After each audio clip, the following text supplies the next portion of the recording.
Let me see. Oh. Really make this true. Yeah, I want Mountain Dew.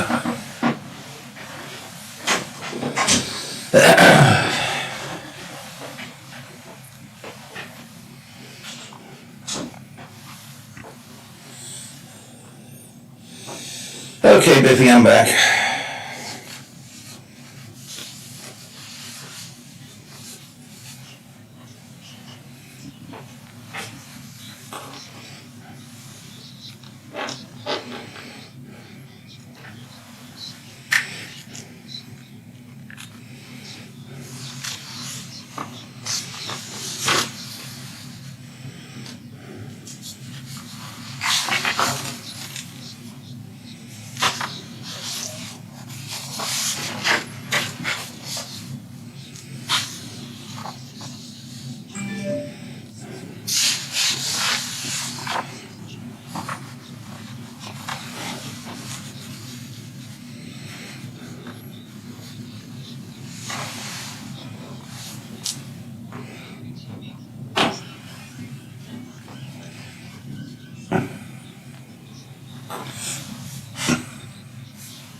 What?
Hello, it's John Co. Hello, it's John Co. 1003.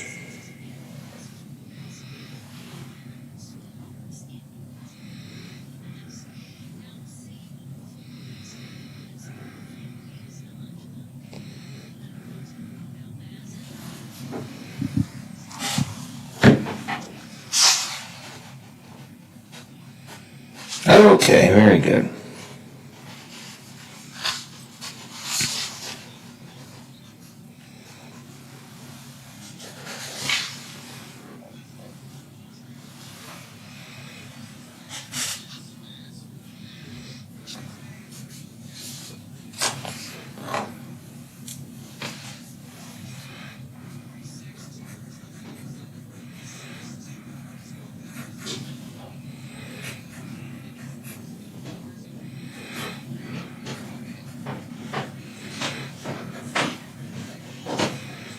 Do you want to sell and just be done with it? Okay, great. I buy vacant properties, boarded up houses, pre-foreclosures, and inherited properties. I also buy apartment buildings, rental portfolios, divorce homes. I even buy my tenant won't pay me the rent houses. I look forward to solving your real estate problems today. Give me a call for an all-cash offer at 614-362-2000, 614-362-2000.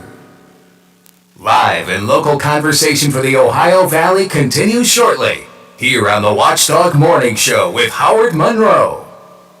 The possibility of lung cancer can be pretty scary, especially if you're one of approximately 8 million current or former smokers at high risk. That's why SaveByTheScan.org wants you to know that now there's a breakthrough low-dose CT scan that can detect lung cancer early, and it only takes 60 seconds. You stop smoking, now start screening. For an easy quiz to see if you're eligible, visit SaveByTheScan.org. It could save your life. SaveByTheScan.org is brought to you by the American Lung Association's Lung Force Initiative and the Ad Council. Hello, it's John Kozik, founder and president of TurboTrack Realty, and I buy houses as is, fast for cash. Call me today for an all-cash offer on any of your properties, and we can close within days at 614-362-2000, 362-2000. Do you own a property that's outdated and needs thousands of dollars in repairs? Great, I'll buy it. I'm a private real estate investor who can solve your real estate problems fast for cash. Do you want to sell and just be done with it? Okay, great. I buy vacant properties, boarded up houses, pre-foreclosures, and inherited properties. I also buy apartment buildings, rental portfolios, divorce homes. I even buy my tenant won't pay me the rent houses. I look forward to solving your real estate problems today. Give me a call for an all-cash offer at 614-362-2000, 614-362-2000. Are you struggling to make payments due to an unexpected financial obligation or loss of income? Are you receiving calls from debt collectors? Are you feeling overwhelmed and unsure of what steps to take next? Then you need the experience and expertise of attorney Tom McIntyre and his staff to help guide you through these temporary hardships. Want to hear more about how Tom can help? Then call 877-456-4155 and receive a free copy of Tom's ebook, When Bad Things Happen to Good People. Tom's ebook covers many questions people have about bankruptcy and includes interesting stories about people who tried to avoid filing and people who have filed for bankruptcy.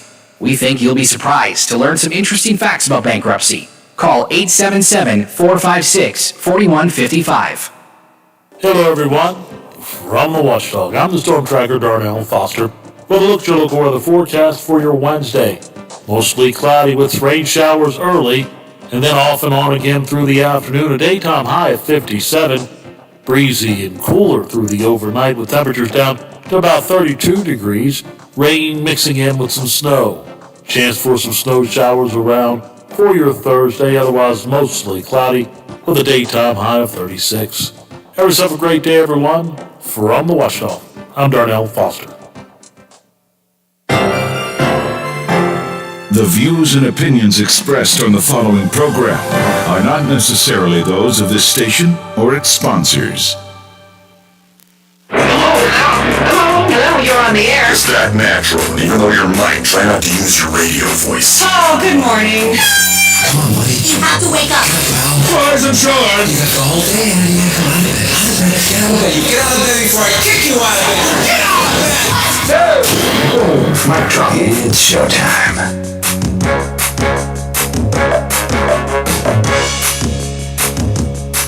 A fresh take on local, regional, and national news. This is the Watchdog Morning Show with Howard Monroe, brought to you in part by Wheeling Hospital. 53 degrees and raining at the Wheeling, Ohio County Airport. You're going to do the rain all day long. Temperatures may drop a little bit more during the day. Down into the 20s tonight, and yes, there is the possibility of some snow showers this evening. Not a lot, not going to be a snowstorm or just little flurries. Just enough to make you wish today was yesterday, which was a gorgeous day. I mentioned Biffy yesterday. After we picked up my grandson at school, my wife and I took him to Ogilvy's playground, really packed playground, had lots of kids, had a lot of fun. Just swinging and climbing on the monkey bars and all those sorts of things. It was really cute, by the way. This guy comes up to us and says, is that Teddy?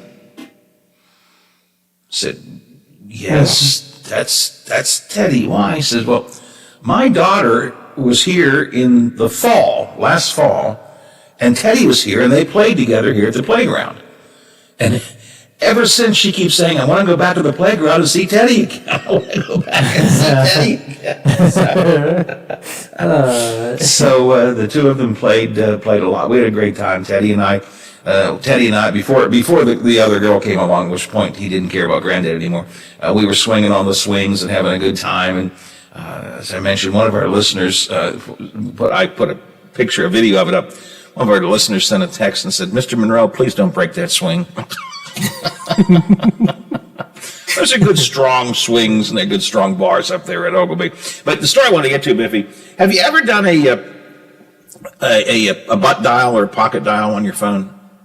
Been a while, but yeah.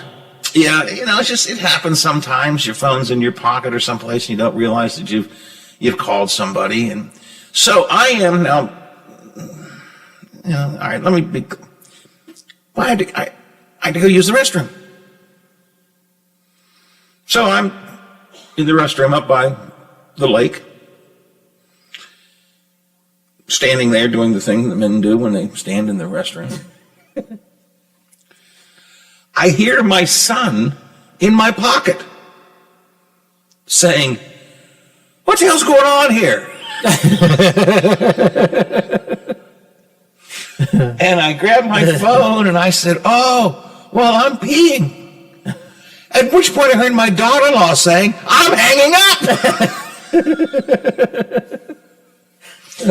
Apparently we have a joint message, where my son and my daughter-in-law and my wife and I all are all on one message thing, So we talk that way. We all know what everybody's doing. I guess I butt FaceTimed or pocket FaceTimed them while I was in the restroom. And I couldn't figure out how to turn it off. Get this off. I can't get this off. So, it was really embarrassing. But my daughter-in-law says, I'm getting off here right now. So, just be careful. If you're going to butt dial, don't do it while you're standing at the urinal. That's all I've got to say. All right, got some serious stuff to get into here, which is the stuff going on down in Charleston at our State House. I guess it's serious, although sometimes I have to laugh at it a lot this year. It's just so bizarre. Stephen Allen Adams is with us again from the Ogden newspaper chain. Stephen, good morning, sir. Good morning, Howard. Do you ever butt dial or pocket dial somebody? I haven't happened to me more than I've ever done it to anyone else. There was at least one time that the former House Speaker, now Justice Tim Armstead, did it to me, where I got a phone call from him and I tried my best to yell into the phone to get his attention to let him know that he called me accidentally. And I called him back, like, you butt dialed me, sir. And I'm like, those are the type of butt dials I get. Now, the good reporter would have just let that go and got your notebook out and listened to whatever was happening there in the background. You may have been in some kind of secret session, gotten some good information out of that. I don't know. I know it. Listen, now there are three. We have the governor's income tax proposal. We have the plan already passed now by the House, which came out of their own finance committee. And then yesterday, at least a surprise to me, the Senate doesn't just modify, I guess it did, but they basically have their own income tax reduction plan. So now there are three. First of all, Steve, it was a surprise for everybody, including that was the my Democrats. question. Was it a surprise? Because I didn't expect that. Well, it's funny that you bring that up because this came out earlier yesterday. It made the rounds. I know I tweeted it out. Brad McElhinney with Metro News tweeted it out. But the Tax Foundation had put out a report that looked at West Virginia's various tax plans, and then that report included basically a preview of what the Senate Finance Committee was going to do later that day. It had the bulk of their plan in there, and with analysis from the Tax Foundation. So that even came up in committee yesterday by Democratic members of the committee asking Jared Walzak of the Tax Foundation, who was brought in via the live stream for that meeting, when did you even get this? It turns out that they've had this plan from the Senate Finance Committee since Friday. And again, most of those senators didn't even see the plan until the committee meeting. This kind of and the tax foundation clearly had it in time to. I mean, they put out a fairly lengthy, well-presented analysis of all three plans yesterday. So they clearly had time to get it, analyze it, and compare it, and prepare a presentation on it.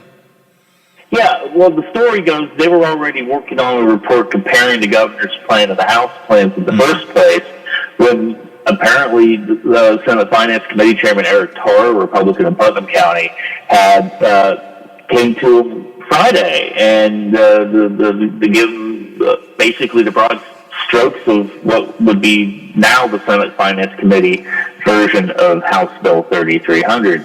So they were already well on their way to doing an analysis, so they just went ahead and plugged this into embargoed, even though I think they released it probably earlier than the Senate Finance Committee would have preferred. But so the whole thing took everybody by surprise. I think everyone thought they were just going to strike out everything in the House bill, drop in the governor's bill or some form of the governor's bill, and be done with it. I don't think anyone was expecting them to, at least to their credit to some extent, try to put together a hybrid of the governor's plan and the House plan that passed out earlier this week.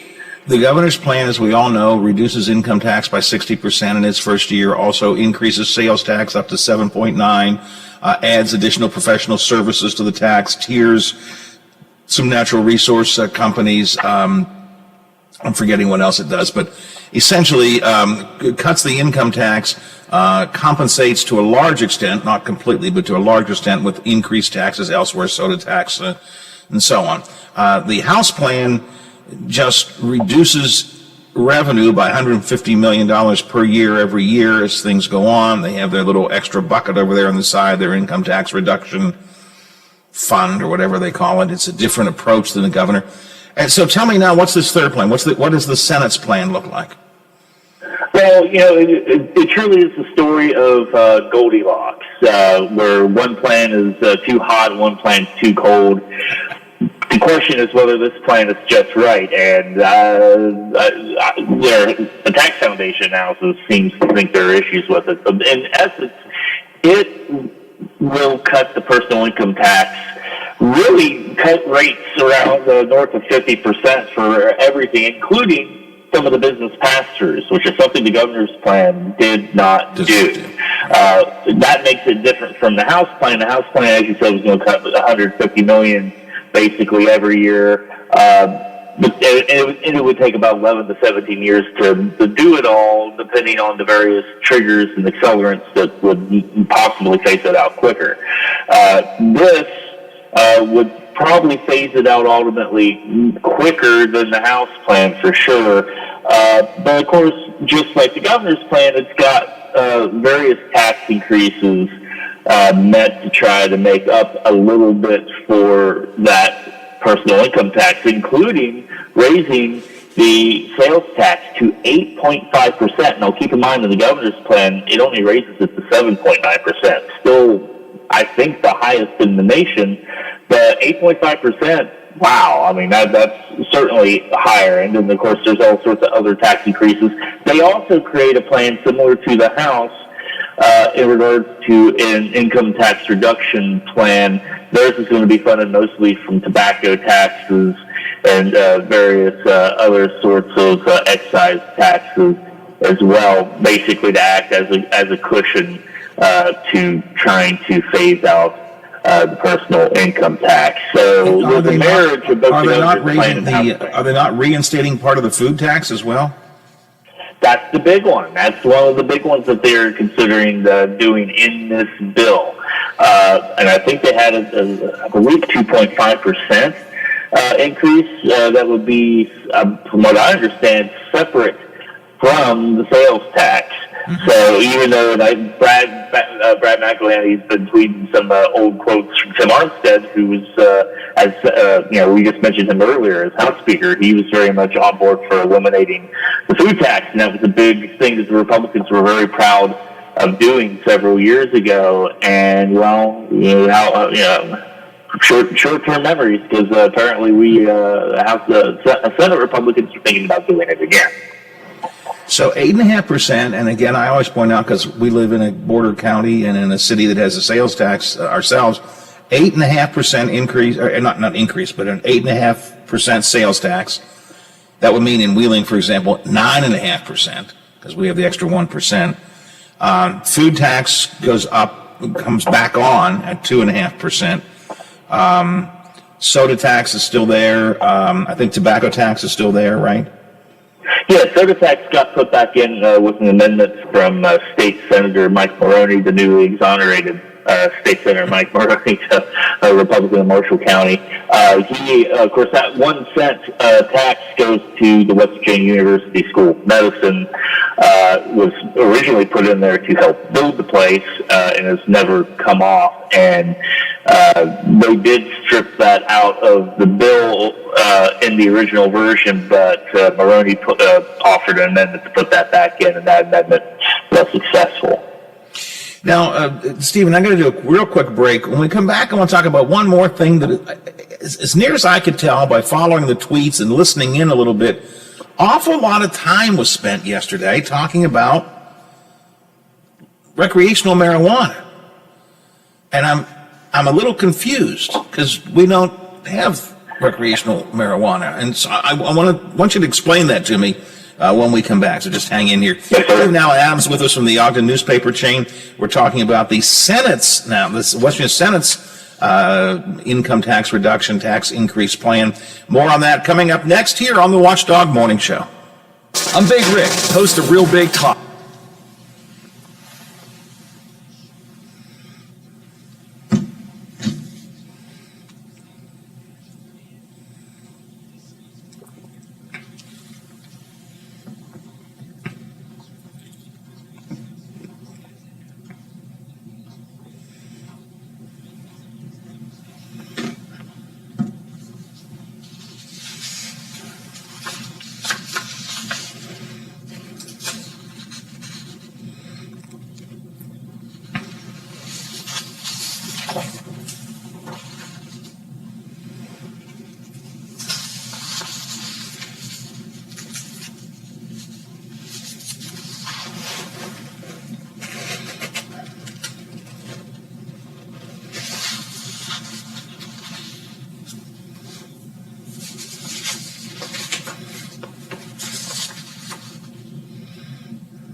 My little girl hurt her foot and needed a doctor fast, but her physician wasn't available, and I wanted her seen as soon as possible. Then I remembered the Wheeling Hospital Urgent Care, right in downtown Wheeling at the Stone Center on Market Plaza. Open 9 a.m. to 9 p.m. every day, the center is ideal if you have a sudden sickness or injury. The doctors and nurses were great, and they also provided x-rays, a pharmacy, and lab draw station. No appointments needed, and convenient parking is nearby. Wheeling Hospital Urgent Care. They'll take good care of you.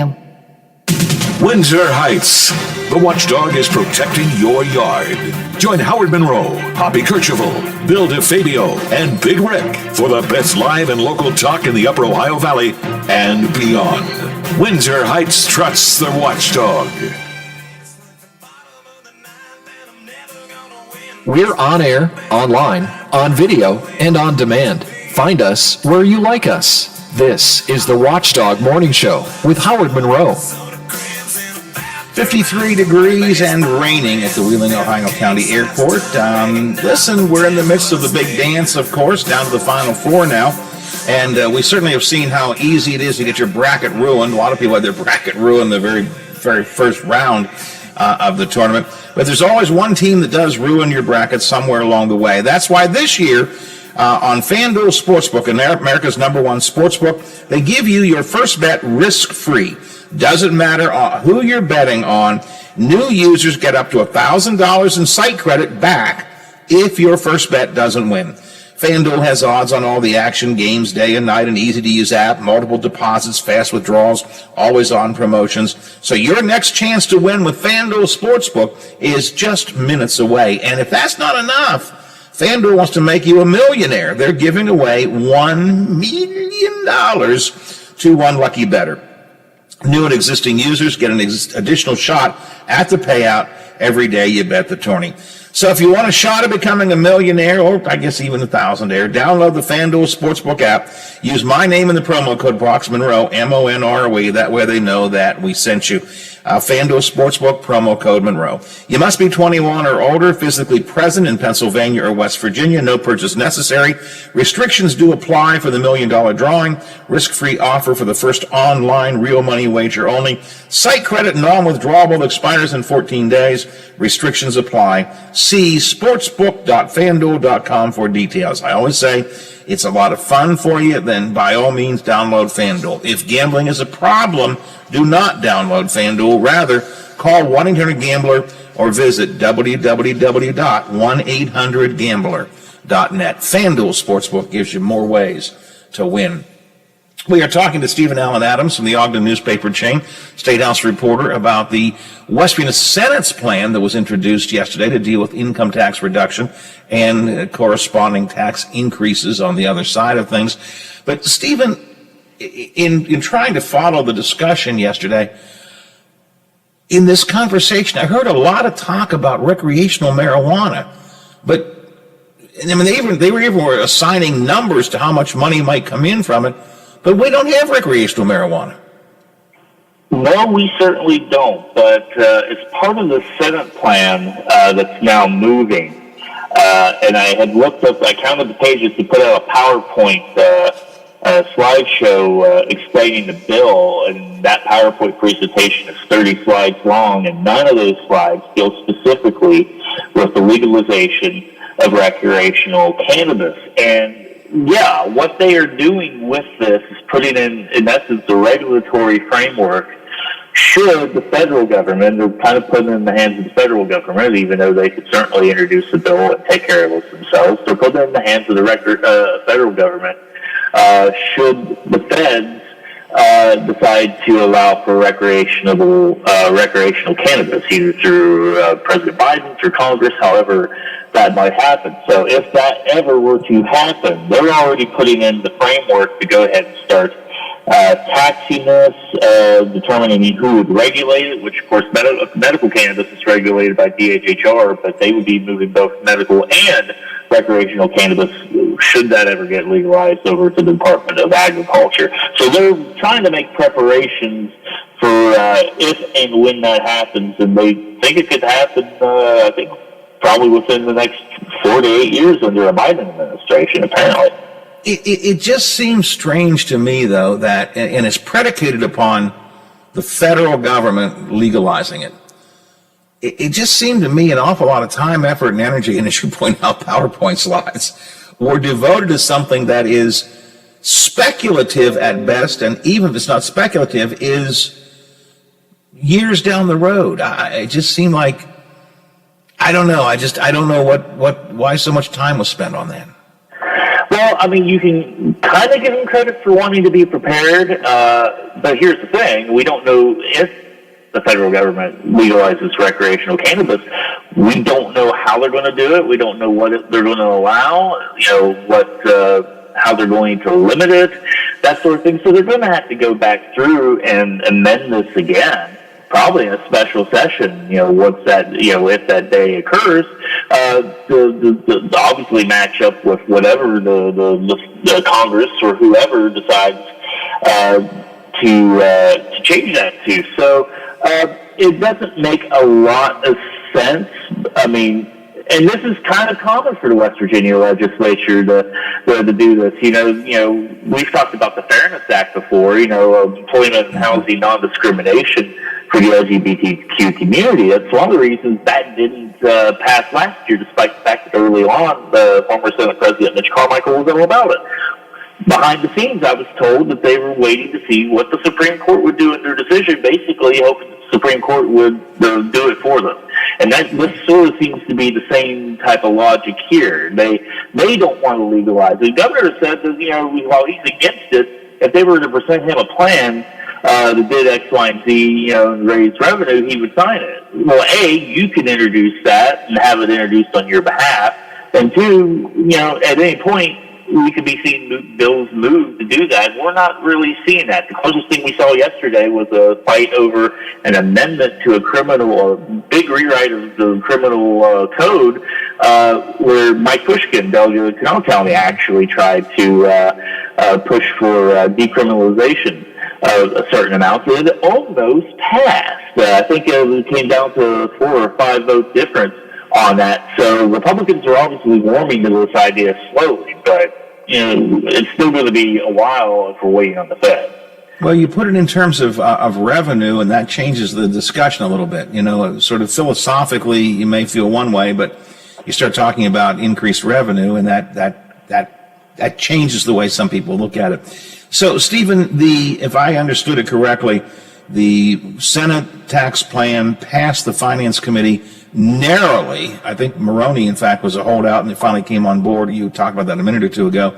So it did pass out of the Finance Committee.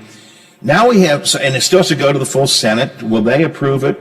And even if they do, we've got 3 plans circulating out there now. What happens next? What do you see happening next?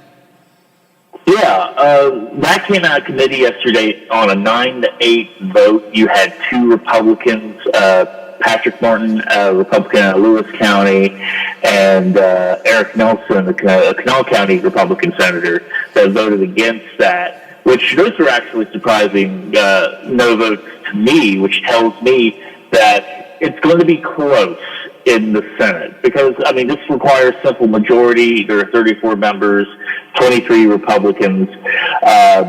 So you've got a situation there where this will be a close vote. But I was told by a senator I won't name that they, at least for the governor's plan, had thought maybe, despite the fact the leadership seems to have been very supportive of it early on, that they didn't really have the votes perhaps for that either, which is probably why they did this hybrid plan as a way to try to make it, bridge the gap between the governor's and the House plans, but also to make it more palatable to Senate Republicans that may be sitting on the fence on this. Now, you mentioned Mike Maroney. He ultimately did vote for the strike and insert amendments in the move to bill forward. Now, he could still change his mind between now and whenever this finally comes up for a vote, which should be later in the week. You've got other senators that have typically voted against Republicans on things like this. Bill Hamilton, Republican out of Upshur County. One of the new senators, David Bugg Stover, Republican out of Wyoming County, has also been a pretty consistent no vote and has voted with Democrats on some of these kind of high-profile stuff the leadership wants. So it's going to be close. I'm skeptical that it passes, but if it does, it's going to be very narrow. Just a quick answer here, does anything come out? Do we end up with an income tax reduction plan by the end of this session, or do these things all die of their own weight? We got 3 plans, they're competing plans, House plan very different from the other 2. Is there just too much going on to get any kind of consensus here? Based on my observations, my 8 ball says unlikely. I think this thing implodes. I think they will come back for a special session. Hopefully they still go ahead and get a budget done just so that is done and not also put that off because you kind of need to figure out what your tax plan is going to be before you really come up with your budget, because that has to be balanced by state code. So 8 ball is saying unlikely, and I say we'll be back here at some point for a special session. All right. Hey, Stephen, appreciate your time, as I always do. Thanks a lot. Heading down to the home stretch, but still lots of stuff to deal with down there in Charleston. We'll talk to you again soon. Thanks, Howard. All right, thanks a lot. Stephen Allen Adams, the Ogden newspaper chain, this morning here on the Watchdog Morning Show. So what does State Senator Bill Ehlenfeld think about this third tax proposal now. This is the Senate Finance Committee's version, narrowly passed yesterday, but will go to the floor. What's the senator think about that? We'll talk about that. Also, intermediate courts look like they're becoming a reality, even though we don't need it in West Virginia. That's up. We'll talk to Senator Ehlenfeld about that and more. Straight ahead here on the Watchdog Morning Show. The WTRF Channel 7 News Update is brought to you by Thomas Auto Centers, Mall Road, St. Clairsville. Get the best deal at Thomas Auto Centers. Now it's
Let me know if Bill gets on the line.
Okie dokie, thank you.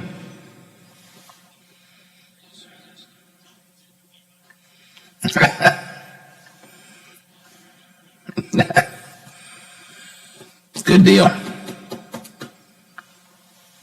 Ruling by the court could change the way college sports will look like for years to come. That is today's Mountaineer Report, brought to us by Kroger, the official grocer of WVU Athletics. I'm Tony Caridi on the Mountaineer Sports Network from Learfield, IMG College. Over the years, you've brought opioids into your home. They helped when you were in pain, and you held on to them, just in case. But holding on to opioids puts your family at risk. Learn more at www.fda.gov/drug disposal. Hello, it's John Kozik, founder and president of TurboTrack Realty, and I buy houses as is, fast for cash. Call me today for an all-cash offer on any of your properties, and we can close within days at 614-362-2000, 362-2000. Do you own a property that's outdated and needs thousands of dollars in repairs? Great, I'll buy it. I'm a private real estate investor who can solve your real estate problems fast for cash. Do you want to sell and just be done with it? Okay, great. I buy vacant properties, boarded up houses, pre-foreclosures, and inherited properties. I also buy apartment buildings, rental portfolios, divorce homes. I even buy my tenant won't pay me the rent houses. I look forward to solving your real estate problems today. Give me a call for an all-cash offer at 614-362-2000, 614-362-2000.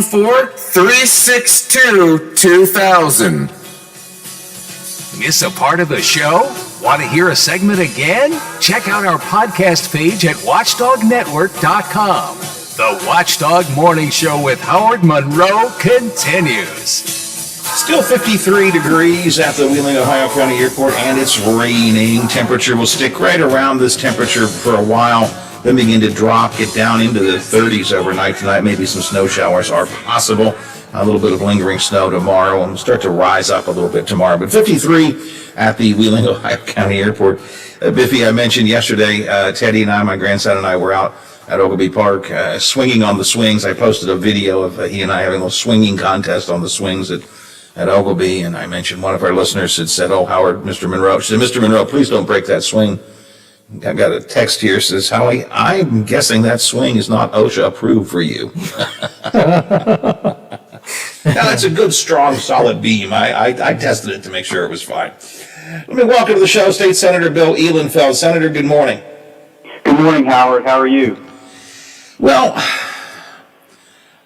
I'm still trying to figure out what the heck is going on down there in Charleston. I guess I mean that in a very broad sense of the word, as well as with this income tax thing. You know, the governor came out with his income tax plan at State of the State, and then he just sort of didn't really do much with it for a while. I was beginning to think nothing would happen. Then the House comes up with its own plan, totally different. And now we've got a third plan in there, the Senate version. The Finance Committee approved it yesterday. What's your take, I guess, on all of this, but what was your take on the Senate Finance Committee's plan that was revealed yesterday?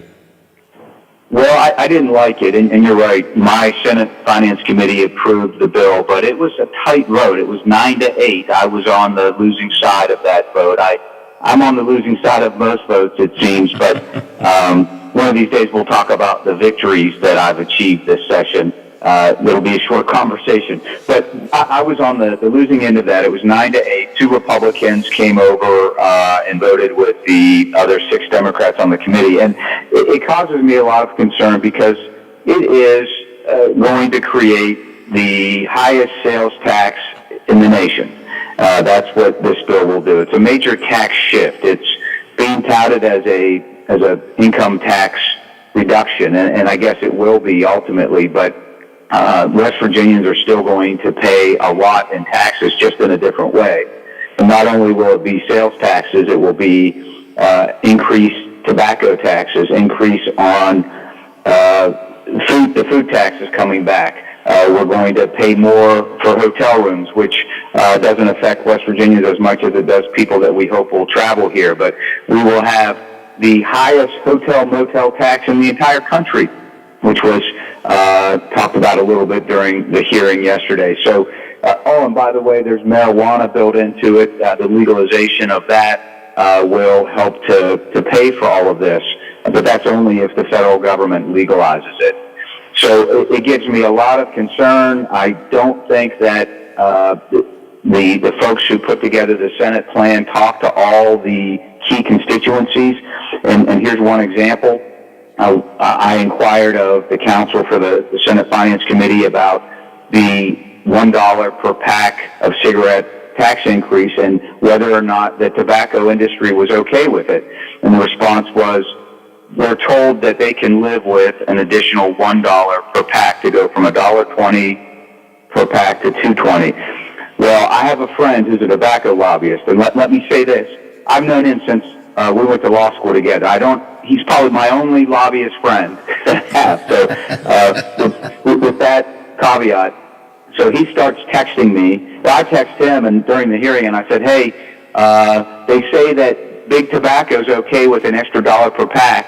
And he used some pretty colorful language and indicated, no, we don't think that's okay. And so then I followed up with the council and I said, who exactly told you they were okay with adding $1 per pack? And he said, well, that was a conversation someone had with the chairman of the finance committee. So we never got to the bottom of it. I don't think that anybody in the tobacco industry thought that was okay. I don't think people in the hotel industry think it's okay to have the highest hotel tax in the country. I don't think Frank O'Brien at the Convention Visitors Bureau would be okay with that. And generally, Howard, I don't think people are going to be okay with having the highest sales tax in the entire country. On that hotel motel tax, as you said, it doesn't directly affect in-state residents to a large extent. We don't normally stay at a hotel in-state. But it does have an impact on the economy of the state, and we're trying to increase tourism, bring more people in, and the cost of doing business as a tourist goes up dramatically. Raising that rate to 19%, highest in the nation, is enough maybe to keep some people from coming to visit. So it does have a really direct impact, and I'm curious, that was one of the things I wondered about when I saw it.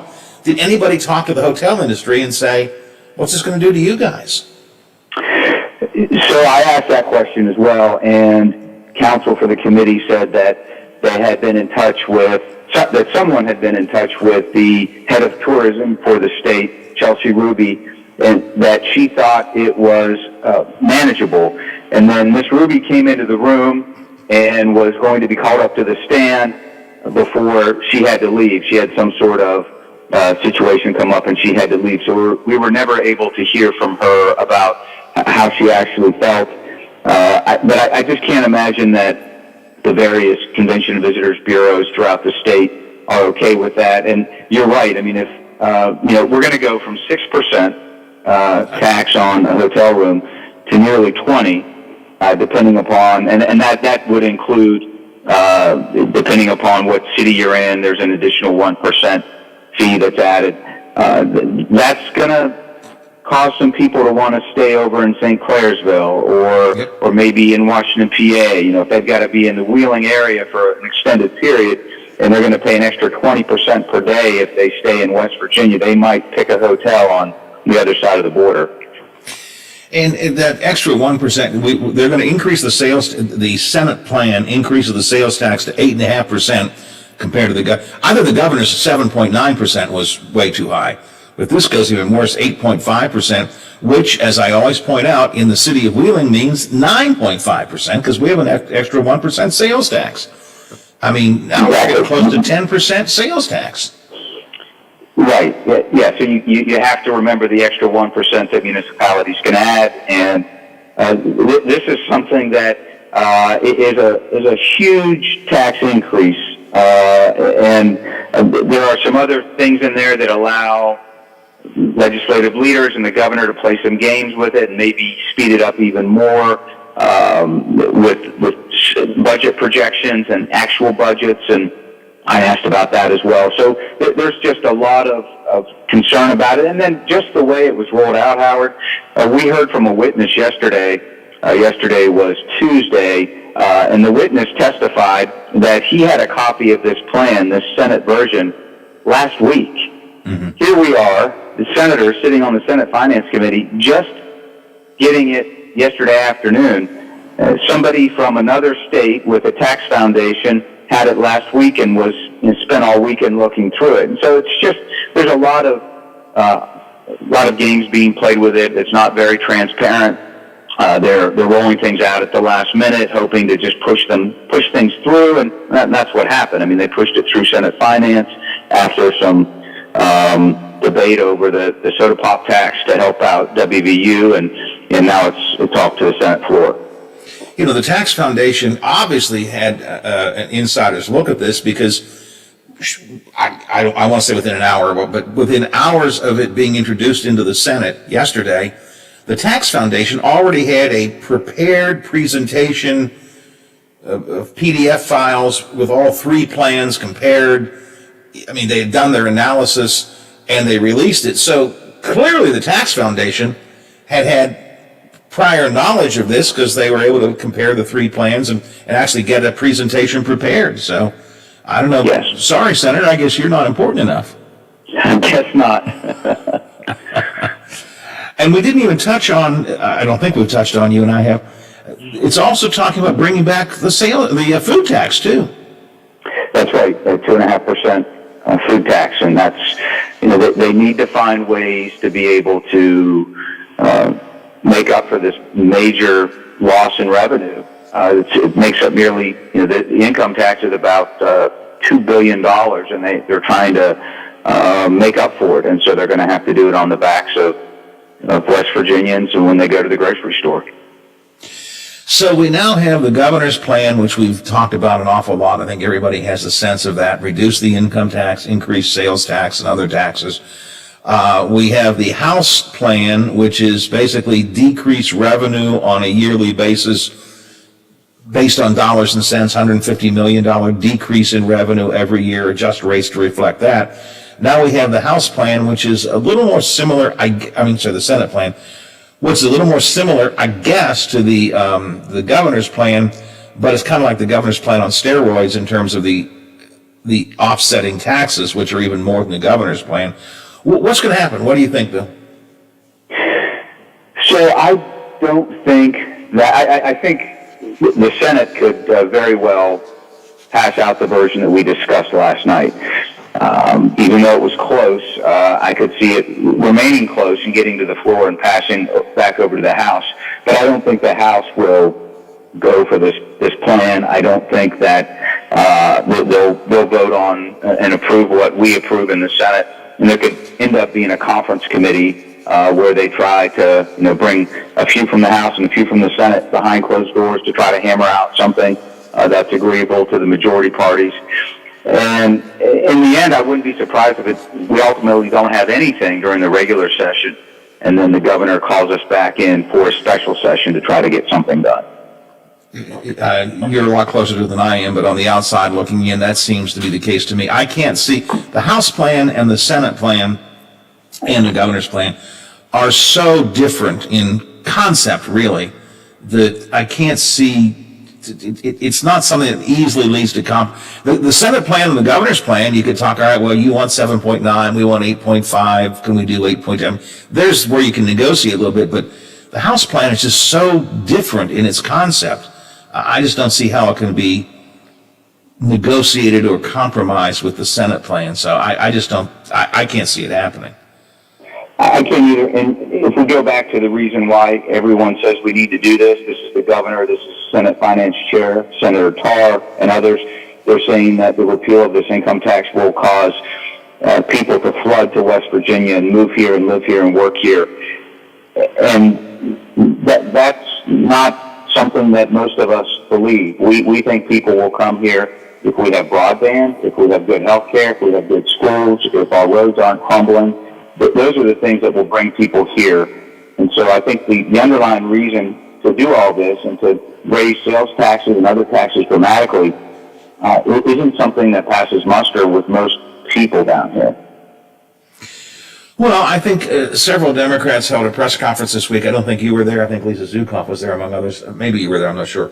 But the point was made, what has really been done for the working men and women of West Virginia? What's been done for the average citizen of the state in this session? And the short answer is almost nothing. Now, I'm not saying nothing, but almost nothing. That's right. The opposite has occurred. Working people have been retaliated against. If you want to look at public education, if you want to look at labor unions, you want to look at rights being stripped away, that's what's happened this session. So the average working man and woman have been beat up this session, and there's going to be very little positive to take away from this session. And there's been very little transparency, and I think it's going to be historical in what has happened this session, and not in a good way. I think Senator Blair is starting to realize that he's presiding over a session that there's not going to be very much to brag about on the Senate side, and probably the same for the House when it's all said and done. Well, obviously, I have a philosophical belief about this, but honestly, I was thinking about this recently. I think this year will go down in history as a turning point for the worst in what's happened in West Virginia. And I think it's a lost cause to turn too much of it around this year.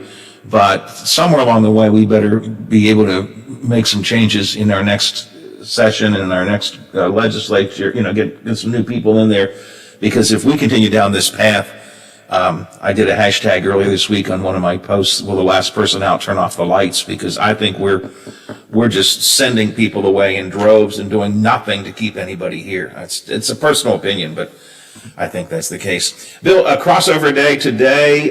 Anything in particular that you're looking at real quick? Anything in particular you're looking at in the last couple of weeks here? So we'll be talking a lot about executive powers today and tomorrow. I made a motion the other day to make the executive powers bill apply to this emergency so that the legislature will have some sort of voice in it, and it's not just the governor making all of the decisions and spending all of the federal money that's coming in. We're getting a lot of pushback on that. I hope my caucus holds strong, but the governor is using his bully pulpit to try to force legislators to let him continue to basically be a king and not a governor, which is really disappointing to me. So that's an issue to follow today. I'm afraid my amendment that would make it apply to this emergency is going to be stripped out. So we'll see. I'm only one of 34 in the Senate, so keep an eye on that. And then, of course, the intermediate court is coming back to the Senate, and I'll be voting against it. I don't think it's necessary. I think it's a waste of money, and if we're going to put more money into the judicial system, it should be for abuse and neglect cases and drug courts and treatment courts, not for this intermediate appellate court. Senator, I'm out of time. We will talk about all of those things in the next few weeks. I'll be touching base with you again. Thanks for your time today. I appreciate it very much. Take care. Thanks, Howard. All right, Biffy, I got to run out of here. Turn things over to the legislative watchdogs. They are coming up next. Kirchhoff has the calm at 10, and all things equal, I'll be back tomorrow morning, 7 o'clock. Another go around of the big gig. Are you back with me? I'm here for a Thursday. All right, we're going to keep on doing it till we get it right. ABC News is already in progress. The Watchdog is FM 98.1, AM 1600 WKKX Wheeling, FM 97.7, AM 1370 WVLY Moundsville. The ABC News is brought to you by Thomas Auto Centers, Mall Road, St. Clairsville. Get the best deal at Thomas Auto Centers. All right, Biffy, good show. Reasonably good show. As always, if I could stay on time, it'd be better, but I try my best. I just don't always succeed. All right, have a good doggy day, and I guess I'll be down a little bit, so if you need anything, I'll see you in a bit. All right, we'll talk to you later. Thanks for your help today, as always. Appreciate it. All right, bye. Officers. I don't know if you've seen anybody be killed, but it's upsetting. Court recessed for the day with the judge telling Hansen not to argue with the attorneys. She'll be back on the stand this morning. Mark Remillard, ABC News. The Biden administration finally allowing reporters in to see the South Texas facility housing thousands of migrant children. About 3,400 unaccompanied minors are being housed at Donna. It's crowded, but Border Patrol Deputy Chief Raul Ortiz tells ABC News that staff and volunteers are providing a clean, safe environment. They're working 12 hours a day, 7 days a week to make sure that the unaccompanied children are being taken care of.